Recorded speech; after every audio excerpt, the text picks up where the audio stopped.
Hi, இன்றைக்கி நம்ம என்ன பார்க்க போகிறோன்னா சாக்லேட் கேக் ரெசிபி தாங்க. ஸோ நாளைக்கு என் ஹஸ்பண்டோட பர்த்டே. அதுக்காக நான் சாக்லேட் கேக் ரெசிபி செய்யலான்னு நான் வந்து 6 இன்ச் வந்து கேக் பவுல் வந்து எடுத்து அதில் வந்து பட்டர் ஷீட் போட்டு தனியாக எடுத்து வச்சுக்கிறேன். நீங்கள் முதல்லையே பட்டர் ஷீட் போட்டு தனியாக இந்த மாதிரி எடுத்து வச்சுக்கோங்க. நான் கேக் பண்ணணும் அப்படின்னு நினைக்கும் போது முதல்ல என்ன வேணும் அப்படின்னு நினச்சேன்னா, ஓவன் வேணும்ல. கேக் பண்ணணுன்னா அப்போ ஓவன் தேவை தானே அப்படின்னு நினச்சேன். பட் ஓவன் இல்லாமலும் நம்ம கேக் சூப்பராக பண்ணலாங்க. நம்ம இட்லி பாத்திரம் வீட்டில் இருக்க குக்கர்லேயே நான் வந்து சூப்பராக வந்து நம்ம கேக் பண்ண முடியுங்கிறது எனக்கு ஓவன் வாங்கினதுக்கப்புறம் தான் தெரிஞ்சுது. ஆனால் ரொம்ப முக்கியம் என்ன கேக் பண்ணுறதுக்கு அப்படின்னு கேட்டிங்கன்னா நான் வந்து இந்த எலக்ட்ரிக் பீட்டர் தாங்க சொல்லுவேன். இந்த எலக்ட்ரிக் பீட்டர் இருந்தால் போதும், நீங்களும் சூப்பராக வீட்டில் கேக் பண்ணி எடுக்க முடியுங்க. இது வந்து பக்கத்தில் இருக்க சூப்பர் மார்க்கெட்ஸில் நமக்கு கம்மியான விலையிலேயே இந்த எலக்ட்ரிக் பீட்டர்ஸ் வந்து இப்போது கிடைக்கிது. ஸோ இந்த எலக்ட்ரிக் பீட்டர் இருந்தால் போதும், நம்மளும் சூப்பராக கேக் பண்ண முடியும். ஸோ இதுக்கு தேவையான ட்ரை இன்க்ரீடியன்ட் வந்து என்னென்னு பார்த்திங்கன்னா, நான் 3/4 கப் மைதாவை இந்த மாதிரி ஸ்பூனில் வந்து மெஷர் பண்ணி எடுத்துக்கிறேன்.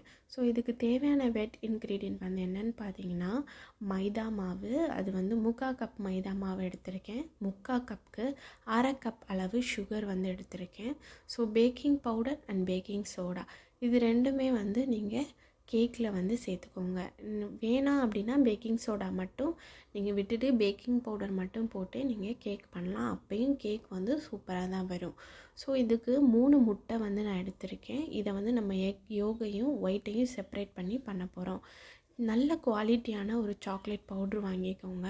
எந்த ஸ்மெல் வந்து ஓவராக ஒரு மாதிரி இல்லாத சாக்லேட் பவுடராக வந்து இருக்கணும். அதுக்கப்புறம் vanilla essence and butter essence, milk essence, இந்த 3 எசன்ஸும் நம்ம சேர்த்து பண்ணுறதுனால எக்கோட ஸ்மெல் வந்து முட்டையில் கொஞ்சம் கூட இருக்காதுங்க. நான் இந்த கேக் பண்ணி எடுத்ததுக்கப்புறம் எக் ஸ்மெல் அதில் கொஞ்சம் கூட இல்லை. நான் வெனிலா எசன்ஸ் மட்டும் சேர்த்து பண்ணும்போது கூட கொஞ்சம் எக்கோட ஸ்மெல் வந்து எனக்கு இருந்தது. பட் இந்த butter essence and milk essence சேர்த்து பண்ணும்போது எனக்கு எக் ஸ்மெல் கொஞ்சம் கூட இல்லை. ஸோ ட்ரை இன்க்ரீடியண்ட்லாம் ஒரு பவுலில் போட்டு நல்லா மிக்ஸ் பண்ணி அதை வந்து சலிச்சு எடுத்துக்க போகிறோம். ஒரு 3 தடவையாவது அதை நல்லா சலிச்சு எடுத்துக்கோங்க. அப்போ தான் கட்டிகள்லாம் எதுவும் இருந்தாலும் அது ரிமூவ் ஆகி ஈவனாக நமக்கு கேக் வந்து எலும்பி சூப்பராக வருங்க. அதுக்காக தான் இந்த மாதிரி ஒரு 3 தடவையாவது நம்ம சலிச்சு வந்து எடுத்து தனியாக வச்சுக்கோங்க. ஸோ வெட் இன்க்ரீடியன்ட் சலிச்சு தனியாக எடுத்து வச்சாச்சு. இதுக்கு தேவையான ட்ரை இன்க்ரீடியன்ட் வந்து என்னென்னு பார்த்தீங்கன்னா, வெட் இன்க்ரீடியன்ட் வந்து என்னென்னு பார்த்தீங்கன்னா, முட்டை, 1/4 கப் அளவுக்கு ஆயில் வந்து எடுத்திருக்கேன். நீங்கள் பட்டர் வேணும் அப்படின்னா கூட மெல்டட் பட்டராக நீங்கள் யூஸ் பண்ணிக்கலாம். So vanilla essence and butter essence and milk essence 3 எடுத்திருக்கேன். நம்மளோட ஹீரோ யார்? Electric beater. ஸோ எலக்ட்ரிக் பீட்டரும் நான் வந்து இதுக்கு வந்து யூஸ் பண்ணி இப்போ நான் பீட் பண்ணி காட்ட போகிறேன். நீங்கள் வந்து இந்த மாதிரி விஸ்க் இருந்தது அப்படின்னா அதில் கூட நீங்கள் பீட் பண்ணலாம். பட் என்ன கேட்டிங்கன்னா, ஒரு கேக் நீங்கள் சூப்பரான கேக் பண்ணணும் அப்படின்னா எலக்ட்ரிக் பீட்டர் கண்டிப்பாக மஸ்ட்டுங்க. அது நீங்கள் அதை வாங்கி யூஸ் பண்ணுங்கள். ஸோ இந்த மாதிரி மிக்சிங் பவுலில் போட்டு நம்ம இப்போ வந்து பீட் பண்ணி எடுக்க போகிறோம். ஸோ இந்த மாதிரி விஸ்க் வச்சு நீங்கள் பீட் பண்ணி எடுக்கலாம். நான் வந்து இன்றைக்கி எலக்ட்ரிக் பீட்டர் தாங்க யூஸ் பண்ணி நான் வந்து பீட் பண்ணி எடுக்க போகிறேன். அதுக்கு வந்து நம்ம ஒயிட்டையும் எல்லோவையும் செப்பரேட் பண்ணணும். அதில் வந்து வெனிலா எசன்ஸ் வந்து நான் கொஞ்சமாக சேர்த்துக்கிறேன். அதுக்கப்புறம் நம்ம வச்சுருக்க butter essence and milk essence 3யுமே இந்த ஸ்டேஜ்லேயே நம்ம சேர்த்துடணும். அப்போ தான் வந்து முட்டையில் இருக்க ஸ்மெல் வந்து நமக்கு வராது. அதில் வந்து நம்ம சால்ட்டும் கூட சேர்த்து நம்ம பீட் பண்ணி எடுத்துக்கணும். யோக் வந்து நல்லா பீட் பண்ணதுக்கு அப்புறம் தான் நம்ம அதில் சேர்த்துக்க போகிறோம். ஸோ மில்க் எசன்ஸ் வந்து ஒரு 2-3 ட்ராப்ஸ் விட்டுக்கோங்க. அதே மாதிரி பட்டர் எசன்ஸும் ஒரு 2 ட்ராப்ஸ் கிட்ட நான் விட்டுக்கிறேன். ஸோ ரொம்ப வந்து எசன்ஸ் ஓவராகவும் சேர்த்துறாதீங்க. நமக்கு வந்து சிரப் குடித்த மாதிரி ஒரு ஃபீல் வந்து கேக் சாப்பிடும் போது இருந்துடும். ஸோ அதுக்கப்புறம் நமக்கு வந்து கொஞ்சமாக பிஞ்ச் ஆஃப் சால்ட் வந்து சேர்த்துக்கோங்க. நம்ம வந்து மைதா மாவோட கொக்கோ பவுடர் எடுக்க மறந்துட்டேன். ஸோ நான் கொக்கோ பவுடரையும் எடுத்துக்கிறேன். உங்கள்கிட்ட இந்த மாதிரி பீட்டர்ஸ் வந்து ஸ்டாண்ட் பீட்டர் இருந்தாலும் அதுலேயும் பண்ணலாம். நான் வந்து இன்றைக்கி ஹேண்ட் பீட்டர்லேயே வந்து பண்ண போகிறேன். ஸோ நல்ல ஹேண்ட் எலக்ட்ரிக் பீட்டரில் இந்த மாதிரி பீட் பண்ணி நம்ம எடுக்கும்போது யோக் வந்து நம்ம சேர்த்து பீட் பண்ண வேணாம். ஏன் அப்படின்னா ஒயிட் வந்து அந்த அளவுக்கு எலும்பாது. நீங்கள் ஒயிட்டை மட்டும் தனியாக செப்பரேட் பண்ணிங்க அப்படின்னா சூப்பராக கேக் வந்து உங்களுக்கு ஸ்பான்ஜியாக வந்து கிடைக்குங்க. இதுக்கப்புறம் இது அந்த அளவுக்கு நம்ம நல்லா பீட் பண்ணி எடுத்துக்கணும். ஸோ எந்த அளவுக்கு பீட் பண்ணியிருக்குன்னு பாருங்கள். சூப்பராக பீட் பண்ணி வந்திருக்கு. எனக்கு ஃபஸ்ட் டைம் செய்கிறதுனால அது பார்க்குறதுக்கே ரொம்ப அழகாக இருந்தது. அது கூட கொஞ்சம் நேரம் விளாண்டுட்டு வேறு இருந்தேன். ஸோ இந்த மாதிரி சாய்ச்சி பார்த்தேன். அதுக்கு அப்போ கூட கொட்டாத அளவுக்கு நமக்கு பீட் ஆகிருந்தது. ஸோ இதை வச்சு நம்ம கேக் வந்து டெக்கர் பண்ணுறதுக்கு கூட யூஸ் பண்ணலாம். கேக் டெக்கரேஷனுக்கு கூட இந்த க்ரீம் வந்து நீங்கள் யூஸ் பண்ணலாம். இது வந்து அவ்வளோ சீக்கிரம் வந்து மெல்ட் ஆகாது. ஸோ இந்த மாதிரி நல்லா நான் பீட் பண்ணி எடுத்திருக்கேன். ஸோ இது கூட நம்ம வந்து யோக் இருக்கு இல்லையா, அதை வந்து இந்த ஸ்டேஜில் இப்போ சேர்த்துக்கலாம். இப்போ நம்ம என்னென்ன சேர்த்துருக்கோம், எசன்ஸ் கூட நல்லா பீட் பண்ணி இப்போ யோக்கை மட்டும் இப்போ யோக்கை வந்து அது கூட நான் மிக்ஸ் பண்ணி எடுக்க போகிறேன். ஸோ அது மிக்ஸ் பண்ணதுக்கப்புறம் இதோட டெக்ஸ்சர் வந்து பார்த்திங்கன்னா அப்படியே மாறும். அப்படியே க்ரீமியாக வந்து கிடைக்கும். இந்த அளவுக்கு க்ரீமியாக வந்திருக்கு பார்த்திங்களா. ஸோ சூப்பர் க்ரீமியாக இருக்குது. இது பார்க்குறதுக்கே ரொம்ப செம்மையாக இருக்குங்க. ஸோ இந்த அளவுக்கு க்ரீமியாக வந்ததுக்கப்புறம் இது கூட ஆயில் சேர்த்து நான் பீட் பண்ணி எடுக்க போகிறேன். ஆயில் சேர்த்ததுக்கப்புறம் நீங்கள் ரொம்ப நேரம் பீட் பண்ண வேணாம். ஜஸ்ட்டு வந்து ஒரு மிக்ஸ் கொடுத்து எடுத்துக்கிட்டாலே போதும். ஸோ நான் வந்து ஜஸ்ட்டாக வந்து லைட்டாக ஒரு மிக்ஸ் கொடுத்து எடுத்துக்கிட்டேன். மிக்ஸ் கொடுத்து எடுத்ததுக்கப்புறம் பாருங்கள், சூப்பராக வந்து எந்த அளவுக்கு க்ரீமியாக இருக்குது பார்த்திங்களா. இவ்வளோ க்ரீமியாக இருக்கும்போது நம்ம வந்து இதில் ட்ரை இன்க்ரீடியன்ட் வந்து கொஞ்சம் கொஞ்சமாக சேர்த்து நம்ம மிக்ஸ் பண்ணி எடுக்கணும். கொஞ்சம் கொஞ்சமாக சேர்த்து ஒரு சர்க்கிள் மாதிரி அப்படி ஒரு சர்க்கிள் போட்டு அப்படி மிக்ஸ் பண்ணுங்கள். ரொம்ப வந்து ஓவர் மிக்ஸ் பண்ண வேணாம். கடகடன்லாம் மிக்ஸ் பண்ணக்கூடாது. லைட்டாக அப்படி ஜென்டிலாக மிக்ஸ் பண்ணி எடுக்க போகிறோம். ஸோ இந்த அளவுக்கு மிக்ஸ் பண்ணி எடுத்துக்கோங்க. நான் வந்து நிறைய பேர் பயப்படுவீங்க இது மிக்ஸ் பண்ணும்போது. பட் மிக்சிங் வந்து நமக்கு பயமே தேவையில்லை. சூப்பராகவே இந்த அளவுக்கு நம்ம ஒரு அப்படி நான் பார்த்திங்கன்னா உங்களுக்கே தெரியும், அப்படி ஒரு சர்க்கிள் மாதிரி அப்படி மிக்ஸ் பண்ணி அதை வந்து நல்லா வந்து மிக்ஸ் பண்ணி எடுத்துக்கிறேன். இந்த ஸ்டேஜில் மில்க் சேர்த்தும் நீங்கள் வந்து மிக்ஸ் பண்ணி எடுத்துக்கலாம். நான் வந்து இன்றைக்கி இது கூட என்ன சேர்க்க போகிறேன்னா காஃபி. ஸோ கப் அளவுக்கு ஒரு ஸ்பூன் காஃபி பவுடர் போட்டு எடுத்துக்கிறேன். இது நீங்கள் சேர்த்து பண்ணிங்க அப்படின்னா சாக்லேட் கேக்கில் அப்படி ஒரு ஸ்மெல் வருங்க, சொல்லவே முடியாது. நான் இதை மிக்ஸ் பண்ணும்போதே அப்படியே கிச்சனே வந்து ஸ்மெல்லு சூப்பராக இருந்ததுங்க. நீங்கள் ஏன் அப்படின்னா கொஞ்சம் வார்மாகவே அதை சேர்த்துக்கிட்டிங்க அப்படின்னா கேக்கில் வந்து நல்ல அந்த சாக்லேட் கேக் கலருக்கு சூப்பராக வந்து வரும். ஸோ நான் கொஞ்சம் கொஞ்சமாக இந்த வார்மாக இருக்கிற காஃபி இதையும் நான் மிக்ஸ் பண்ணி சேர்த்துக்கிறேன். நீங்கள் கூட காஃபியை மிக்ஸ் பண்ணி சேர்த்து பண்ணலாம். அது இன்னுமே நல்லா தான் இருக்கும். நான் வந்து ஹாட் வாட்டரில் ஒரு ஸ்பூன் அளவுக்கு காஃபி பவுடர் சேர்த்து கொஞ்சம் கொஞ்சமாக மிக்ஸ் பண்ணுறேன். அது மிக்ஸ் பண்ணும்போதே அவ்வளோ வந்து ஸ்மெல் வந்து சூப்பராக இருந்ததுங்க. ஸோ எல்லா வெட் இன்க்ரீடியண்ட்டையும் நான் கொஞ்சம் கொஞ்சமாக சேர்த்து தான் மிக்ஸ் பண்ணி எடுத்துக்கிறேன். கொஞ்சம் கொஞ்சமாக இந்த பவுட்ரு சேர்த்துக்கோங்க. அதுக்கப்புறம் வந்து அந்த காஃபி லிக்யூடு வந்துருக்கு நம்ம ரெடி பண்ணி வச்சுருக்கோம் இல்லையா, அதையும் கொஞ்சம் கொஞ்சமாக சேர்த்து நல்லா நம்ம மிக்ஸ் பண்ணி எடுத்துக்கலாம். ஸோ இந்த அளவுக்காவது நம்ம மெதுவாக அப்படி மிக்ஸ் பண்ணணும்.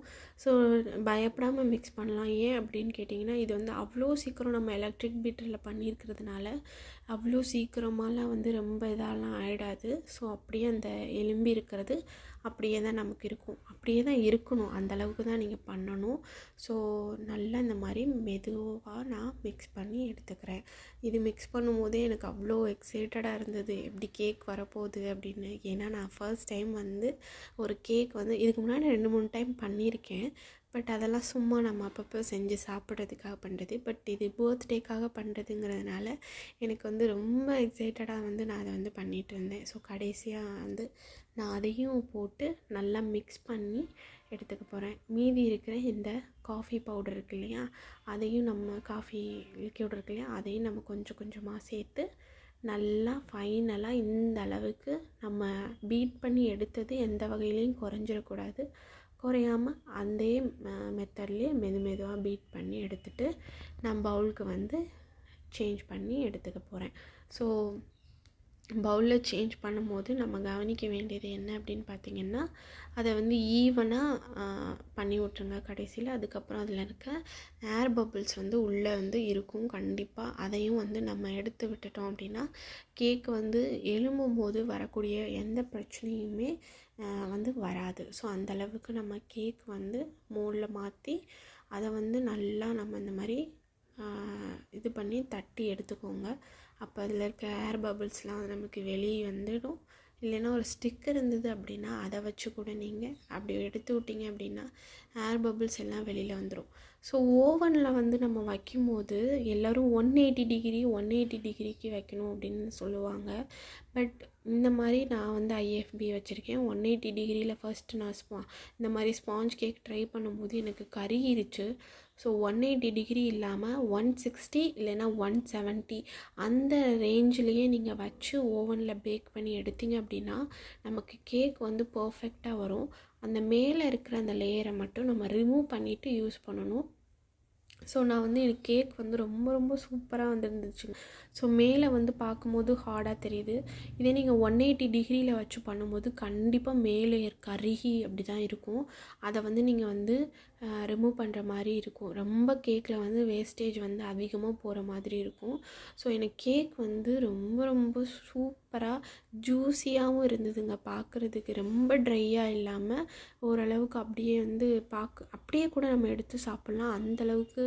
இன்னொன்று நம்ம ஸ்பாஞ்ச் கேக்கில் வந்து நமக்கு விற்கும் சாப்பிடும்போது, பட் இந்த கேக்கு அவ்வளோ வந்து ஒரு ஜூஸியாக இருக்கிற மாதிரி எனக்கு இருந்தது நல்லா. ஸோ மேலே இருக்க அந்த லேயர்ஸை மட்டும் நான் ரிமூவ் பண்ணிவிட்டு நான் வந்து இதை வந்து இப்போ ஸ்லைஸ் போட்டு ஒரு 3 லேயராக வந்து நான் இந்த கேக் வந்து பண்ண போகிறேன். ஸோ இதை வந்து நான் ஓவராக அமுக்கி விளாண்டுக்கிட்டு இருந்தேங்க. ஏன்னா ஃபர்ஸ்ட் டைம் சூப்பராக வந்திருக்குன்னு அமுக்கி விளாண்டுட்டு இருந்தனால கீழ் லேயர் வந்து பார்த்திங்கனாலே தெரியும் எனக்கு வந்து பிஞ்சிட்டு இருந்தது. ஸோ அதை ஒரு உரமாக வந்து எடுத்து ஹீட் போகிற அளவுக்கு ரெஸ்ட்டுக்கு கொடுத்துட்டு அதுக்கப்புறம் நான் வந்து விப்பிங் க்ரீம் இருக்கு இல்லையா, அதை எடுத்துக்கிறேன். இது வந்து விப்பிங் க்ரீம் பற்றி நான் ஒரு பெரிய கதையை உங்ககிட்ட நான் சொல்லணுங்க. ஏன்னா எங்கள் ஏரியாலெலாம் விப்பிங் க்ரீம் வந்து கிடைக்கவே இல்லை. நம்ம போய் கேட்டோம்னா எங்கேயுமே கிடைக்கவே இல்லை. ஸோ நான் வந்து விப்பிங் க்ரீம் வந்து பவுடர் இருக்கும் இல்லையா, அதெல்லாம் வாங்கி யூஸ் பண்ணேங்க. ஸோ அதெல்லாம் வந்து அந்தளவுக்கு வந்து எனக்கு சூப்பராக வந்து வரலை. ஸோ நான் அந்த விப்பிங் க்ரீம் பற்றி நான் தனியாகவே உங்களுக்கு ஒரு வீடியோ வந்து நான் போடுறேன். ஸோ இது வந்து ரொம்ப விலை கம்மி தான், பட் இது கிடைக்காது அவ்வளோ சீக்கிரம். நமக்கு வந்து கிடைக்கும், பட் நம்ம ட்ராவல் பண்ணி போய் வாங்கணும். ஸோ ட்ராவல் பண்ணி போய் வாங்குறது ஒன்று வந்து எனக்கு வந்து ஒரு பெரிய இதுவாக இல்லை.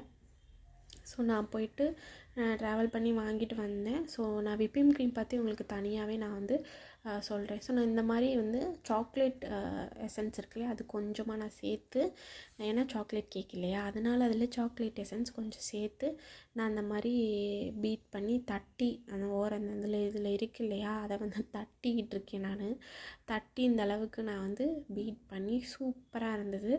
ஃப்ளேவர் வந்து ஸ்மெல்ல இருந்து எல்லாமே சூப்பராக இருந்துச்சு. ஸோ இந்த அளவுக்கு நமக்கு பீட் பண்ணி எடுத்துக்கிட்டேன். ஸோ இந்த பீட் பண்ணும்போது நம்ம வந்து ரூம் டெம்பரேச்சரில் தான் நான் வெளியில் முதல்ல எடுத்து வச்சுட்டு அப்படியே டைரெக்டாகவே நான் பீட் பண்ண ஆரம்பிச்சிட்டேன். ஸோ எனக்கு க்ரீம் வந்து நல்லா சூப்பராகவே இந்த அளவுக்கு வந்து வந்துருந்துச்சு. ஸோ இதை வச்சு நம்ம இப்போ என்ன பண்ண போகிறோன்னா கேக்குக்கு வந்து நம்ம டிசைன் வந்து கொடுக்க போகிறோம். ஸோ நான் வந்து கேக்கை வந்து ஆற வச்சுருந்தேன். நல்லா அது வந்து ஓரளவுக்கு ஆறி இருக்குது, கொஞ்சம் வார்மாக தான் இருக்குது. இதை வந்து நம்ம 3 லேயர்ஸாக வந்து ஸ்லைஸ் போட்டு எடுத்துக்கலாம். ஸோ மேலே இருக்க அந்த லேயர் இருக்கு இல்லையா, கருகி இருக்கு இல்லையா, கருகி இல்லை, அது வந்து ஓரளவுக்கு அப்படி தான் ஓவனில் பண்ணும்போது அப்படி தான் எனக்கு வருது. மேபி ஓடிஜியில் வேறு மாதிரி இருக்கலாமோ என்னமோ எனக்கு தெரில. நான் வந்து ஓவன் ஐஎஃப்பி ஓவன் 20 லிட்டர்ஸ் அதில் பண்ணும்போது எனக்கு இப்படி தான் கிடைக்கிது. ஸோ ஒவ்வொரு டைமும் இந்த மாதிரி தான் வருது. இல்லைன்னா 160 வச்சு, இல்லைன்னா அதை விட 150 அந்த மாதிரி வச்சோம் அப்படின்னா டைமிங் வந்து கொஞ்சம் கூட வச்சுக்கணும். 150 வச்சிங்கன்னா நீங்கள் டைமிங் வந்து ஒரு 50 மினிட்ஸாவது நீங்கள் வைக்கிற மாதிரி இருக்கும். ஏன்னா அப்போ தான் கேக் வந்து கீழேருந்து ஃபுல்லாக நமக்கு வெந்து வந்து வரும். ஸோ நான் ஓரளவுக்கு கேக்கை ஃபஸ்ட் டைம் கட் பண்ண போகிறேன். அதனால் எப்படி கட் பண்ணுறதுன்னு திக்குன்னு முழிச்சுக்கிட்டு அப்புறமா 3 லேயராக வந்து கட் பண்ணி நான் எடுத்து செப்பரேட் பண்ணி வச்சுக்கிட்டேன். ஸோ அதுக்கப்புறம் விப்பிங் க்ரீம் போடணும் இல்லையா, விப்பிங் க்ரீமும் சுகர் சிரப்பும் போட்டு நம்ம அதை வந்து இது பண்ணி எடுத்துக்கணும். ஸோ நான் ஒரு 3 லேயராக கட் பண்ணி எடுத்துக்கிறேன். ஸோ பார்த்து கட் பண்ணணும். கட் பண்ணும்போது ஏன்னா நம்ம ஃபஸ்ட் டைம் செய்கிறோம், நம்ம திரும்பலாம் இன்னொருக்கெல்லாம் எஃபோர்ட் போட்டு என்னால் பண்ண முடியாதுன்னு நான் பார்த்து பயந்து கட் பண்ணிகிட்டு இருந்தேன். ஸோ விப்பிங் க்ரீம் இருக்குல்ல, அதையும் எடுத்து நான் பண்ணிட்டேன். நான் வந்து க்ரம் கோட்டிங் கொடுக்கலாம் எனக்கு வந்து பெருசாக தெரியாதுங்க. நான் ஏன்னா ஃபர்ஸ்ட் டைம் பண்ணுறதுனால நான் வந்து எப்படி ஃபினிஷிங் வந்து எப்படி பண்ண போகிறோன்னு தெரில. இதுக்கு வந்து எனக்கு கிட்டத்தட்ட ஒரு அரை மணி நேரம் நான் இந்த க்ரம் கோட்டிங் மட்டுமே கொடுத்துட்டு இருந்தேன். ஏன்னா அவ்வளோ ஸ்லோவாக அவ்வளோ பொறுமையாக நான் இங்கிட்டு பண்ணால் அங்கிட்டு சரியில்லாமல் போயிடும், சரி நான் அங்கிட்டு பண்ணேன்னா இங்கிட்டு சரியில்லாமல் போயிடும். ஸோ ஒரு வழியாக நான் வந்து செஞ்சு எடுத்துக்கிட்டேன். இந்த மாதிரி ஹாட் வாட்டர் வச்சு அதில் கொஞ்சம் தொட்டு தொட்டு பண்ணதுனால எனக்கு கொஞ்சம் ஃபினிஷிங் நல்லா வந்தது. கடைசியாக வந்து அது மேலே சாக்லேட் கனாஸ் இருக்குல்ல, அதை வந்து நான் கொடுத்து ஃப்ளவர் டிசைனும் கொடுத்து ஒரு வழியாக வந்து கேக் பண்ணி முடிச்சிட்டேன்.